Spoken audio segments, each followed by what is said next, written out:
আমাদের দেখো x এর মান, y এর মান, z এর মান, w এর মান দেওয়া আছে। কথা বলবে না কেউ।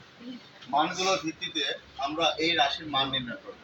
এখানে আবার লেখা আছে কি রুট ওয়াই কিউ এর 3 ভিত্তিক লব নির্ণয় করো। এই অঙ্ক করার সময় আমাদের যে বিষয়টা লক্ষ্য রাখতে হবে, দেখো ডান পাশ থেকে শুরু করো। এটা কি লেখা আছে বলো?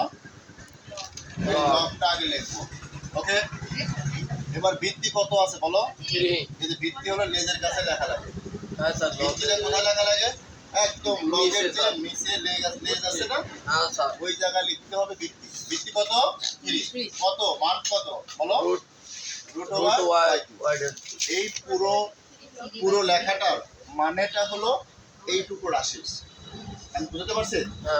এবার লক্ষ্য রাখো, এখানে log base 3 root over y এর মান কত বলো? 1 y যা আছে তাই আমি বসাই দিলাম 1 শুধু। এবার লক্ষ্য রাখো, তোমরা জানো যে লগ, এখানে দেখো রুট থাকলে তার মানটা কি হয় বলো? রুটের মান কি? হাফ। রুটের মান হলো হাফ। কার উপর হাফ হবে? যে ভিতরে রুটের ভিতরে আছে যেটা, সেটা তার উপরে হাফ। তার উপরে হাফ হবে। সহজ কথা। এবার তোমরা জানো এই পাওয়ারের উপরে পাওয়ার কি হয় বলো? যোগ হয়। কি হয়? যোগ। যোগ হয়। মানে একটা গুণ হয়। গুণ হয়। 3 এর সাথে 1 গুণ করতে হবে। বর্ণাংশ থাকলে লবের সাথে গুণ হয়। ঠিক আছে?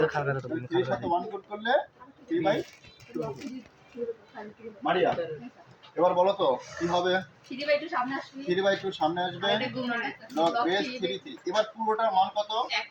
কোন সূত্রের উপর ভিত্তি করে আমরা জানি যে log base a to the power a সমান যদি 1 হয়, তার মান কত সমান কত লিখতে পারি? 1। তাহলে 3/2 গুণন কত? 1। এটার সাথে 1 গুণ করলে 3/2 হয়। এটা হলো আমাদের অ্যানসার। বুঝা গেছে?